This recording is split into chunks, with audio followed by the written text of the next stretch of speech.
Last night I held a tasting here focusing on the commune of Saint-Julien on Bordeaux's left bank in the 2005 vintage, one of the greatest vintages that Bordeaux has ever produced. And if anything, last night's tasting accentuated that point.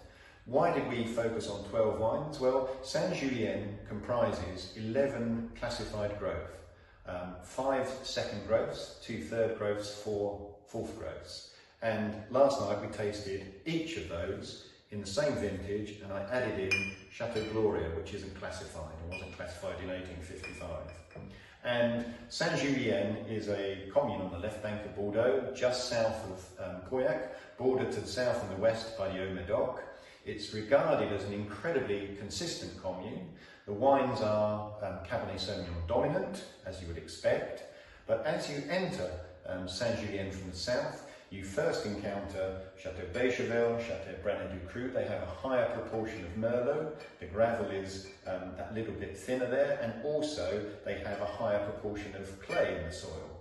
When you move inland to some of the larger estates, like Talbot, Lagrange, you find that the gravel is that bit thinner once more. There's a little bit of sand and clay that comes to the surface. So the blend varies, but when you're close to the Gironde estuary, where you have the deepest gravel, you find to the north Léoville-Las Cases, which is on the border with Pauillac, and perhaps the wine with the highest, it is the wine with the highest proportion of Cabernet Sauvignon from this selection, and it is the most Pauillac-like in style, a great terroir. Equally Ducru, you find a higher proportion of Cabernet Sauvignon. But in general, you do find blends with a significant proportion of Merlot, and some of these have approaching 40% of Merlot in the blend, maybe a little bit higher. But what last night's tasting revealed is the true consistency of Saint-Julien. It's clear why people associate the consistency, the balance, the harmony, the generous fruitiness, the velvety textures of Saint-Julien. As for the 2005 vintage, these felt like they still had plenty of time to run. 2005 will be a very, very long-lived vintage. It'll be one that goes down with all the grades. What was interesting though was to see that the styles were a little bit more Merlot, the slightly lighter styles, the Branet, the Béchevel, the Gloria, the Talbot, starting to drink. As we progressed through the order, which is largely set out in order of class growth, and moved to the latter proportion, we certainly found that the wines were significantly younger, perhaps not quite into their drinking window, but not far off.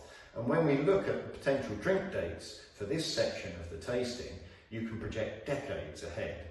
For Las Cases, for Ducru, the Oval-Barton, we could be talking about wines that will mature and be drinking in their prime in 25, 30, 40 years' time potentially.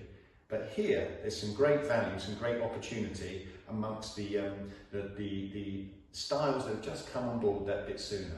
Overall, a fantastic tasting, really enjoyable. Nice to revisit a couple of wines today just to make some additional notes. And I'll happily share some notes on these wines in due course. But a great tasting and a great overview of one of Bordeaux's most famous and one of its smallest appellations.